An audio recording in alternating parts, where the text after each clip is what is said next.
morning. How are you? This is Marianne Grant, Life in Harmony podcast. Today is the first day of your life. It's important.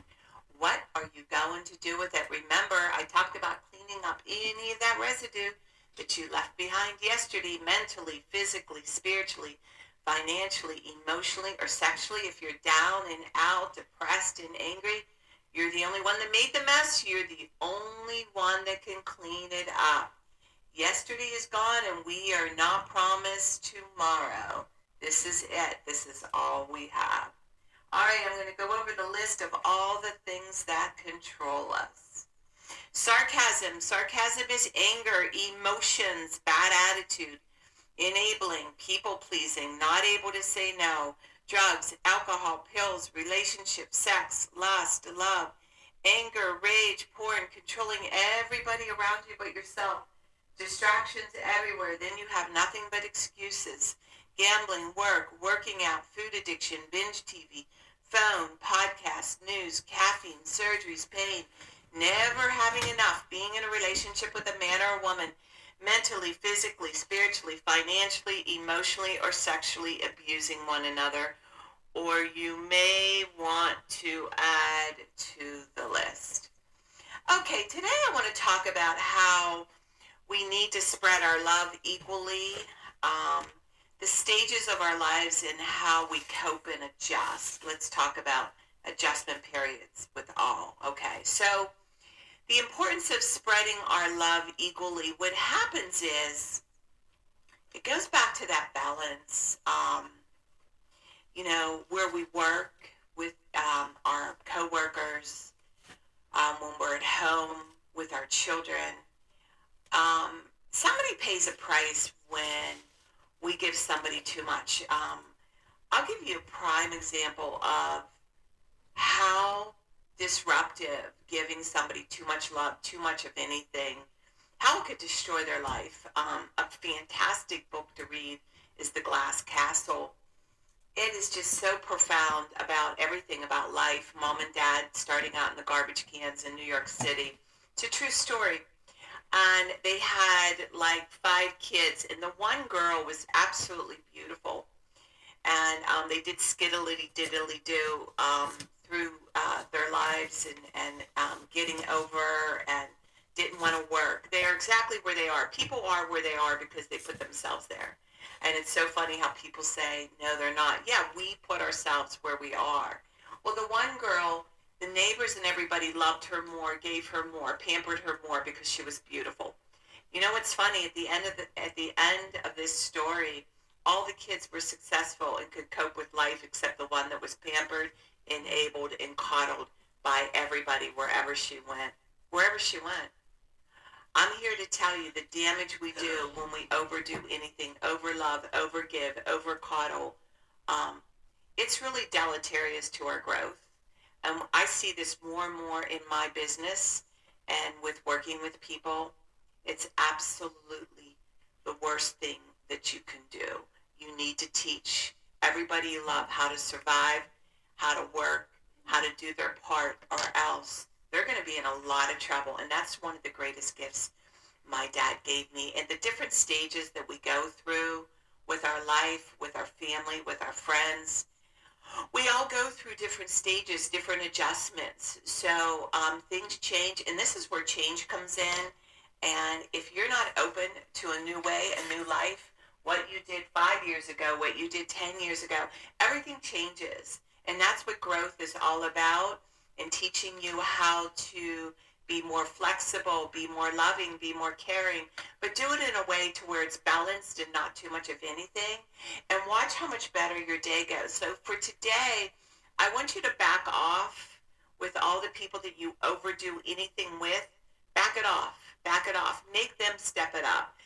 If you're working with somebody that needs care, make them do all the things that they can do. Stop giving them too much. You're crippling them. You're stopping them from getting better. And if you're in a relationship, make them clean up their shit in the kitchen. Stop cleaning up after everybody. Make everybody do their part. With your children, make everybody do their part. Start loving equally, and remember that balance, not too much of anything. Our kids, our partner, our play, our work, When we stay balanced, it's life in harmony. When we abuse ourselves, everyone we love is infected by it. You cheat yourself and everyone around you. The level of love and respect that you give yourself, that is the level of love and respect you get in return. Remember, the goal for all of us truly is life in harmony. Our thinking can make or break us. That is why we have to check our thinking and attitude all day long. It has to be as natural as going to the bathroom, or else your head gets backed up. This, my friend, is the greatest gift you can give yourself. Remember, if you have an attitude, be attitude, being in the highest possible state of happiness, good humor, and contentment with the way things are. Remember, behind every breakdown, there's a breakthrough around the corner. People say, I want to help be a part of taking care of the world. Here's the good news. If you truly take care of yourself all day and be a living example, that is taking care of the world. We all have gifts. We all have work to do. That is the true meaning of taking care of the world. Doing your part, no exceptions. The answers lie in each and every one of us. Hey, you manipulators, smooth talkers, narcissisms, your words mean nothing and your actions say everything.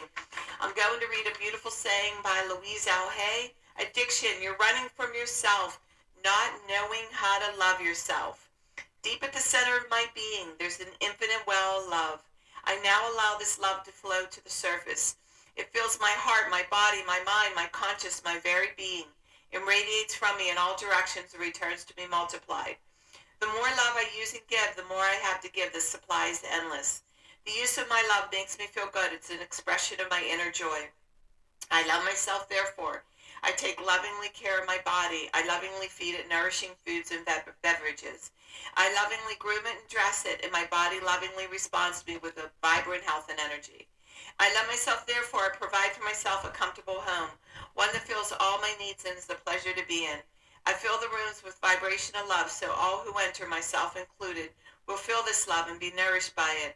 I love myself, therefore I work at a job that I truly enjoy doing, one that uses my creative talents and abilities, working with and for people that I love and that love me and earning a good income.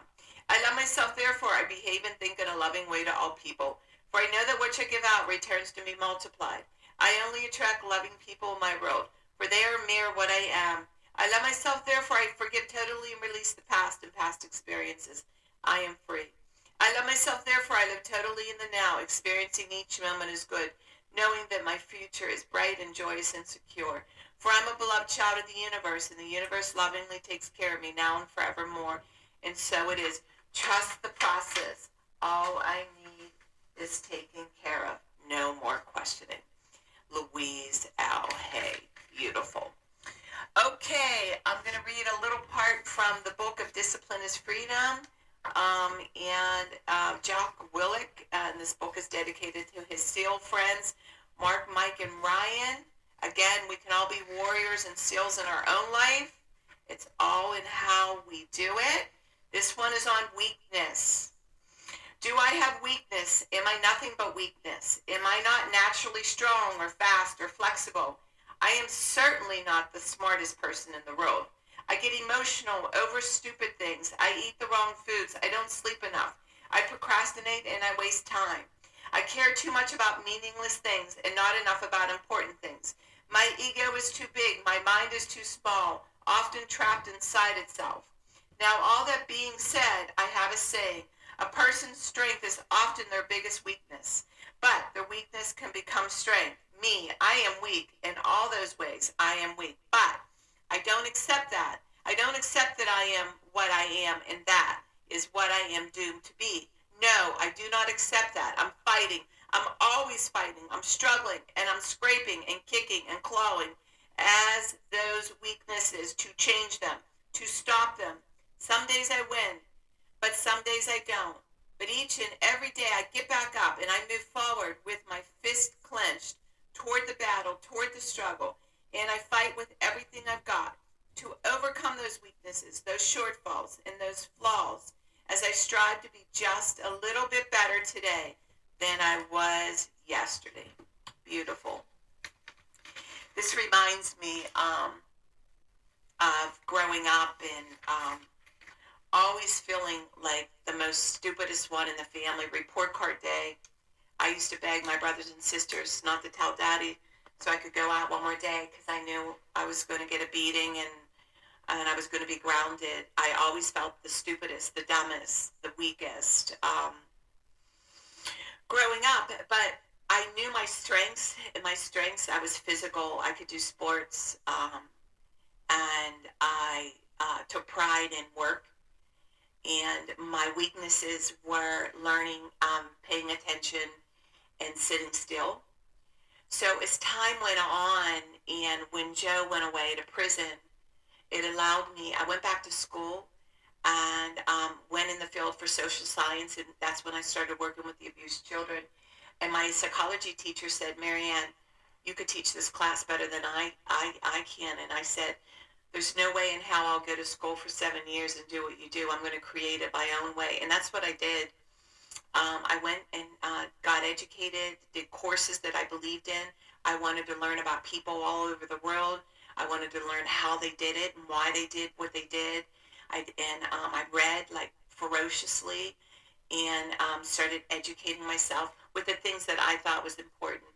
And that is why I am where I am today. And then I started writing my book, and I realized I'm not stupid. And I took my weaknesses and turned them into strengths.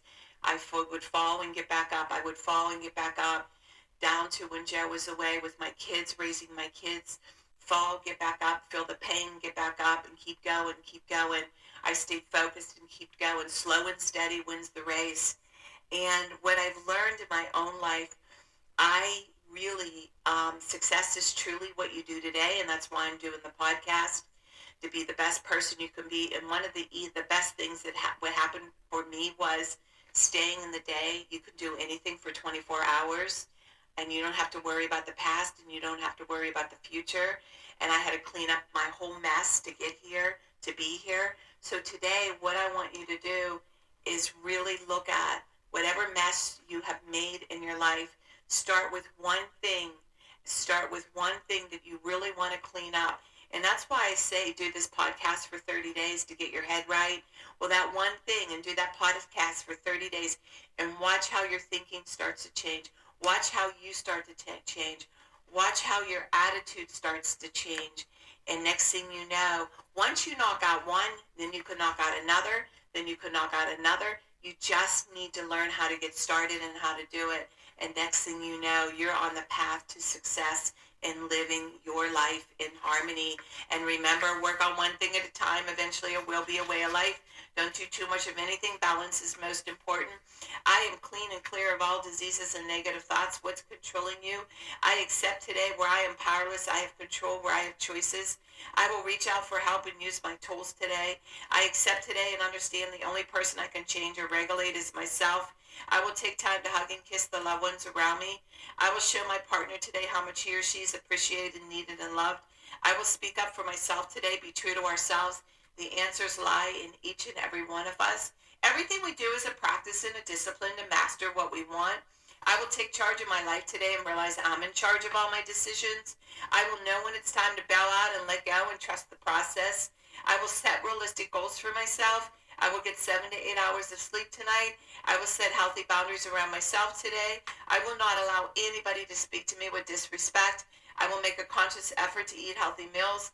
I will take my vitamins, food supplements today. I will drink 6 to 8 glasses of water today. I will be good to myself today. Whoever can see through all fear will always be safe. I will talk with someone I trust and respect and be honest with them. Accountability is key. We cannot do it alone. We always lie to ourselves. 2 heads are better than one. I will trust and reach out to my higher power today. I will accept and say thank you for everything that happens to me today, good or bad. I will not do anything to cause harm to myself or others today. I'm willing to change today. I will exercise today. I will pray for the well-being of myself and others today. I will write a list of all the things I want in a partner. If I become it, I will attract it. Discipline is freedom. Do 2 things a day that you don't want to do to have a successful day. My 2 things are always getting up early, doing my podcast, and working out, and the rest will follow. We can all heal together one day at a time. It's a decision from our head to our heart. You can reach me at createyourspirit@gmail.com. Leave your number. I'll go over my workshops and my books. If you want to learn about my services, lifeinharmonyonline.com. Leave your number. I'll go over my services today. Remember, I'm doing the podcast Monday through Friday. Hit that colorful round button that says subscribe. Share with everybody you love and respect. Start with podcast number 1, number 2, number 3. There's order into receiving this information. In 30 days, you're going to say, wow, in 1 year, you will not recognize yourself. Without the discipline and the consistency, you're going nowhere fast. And remember, I want you to have a miraculous day today. And thank you for listening.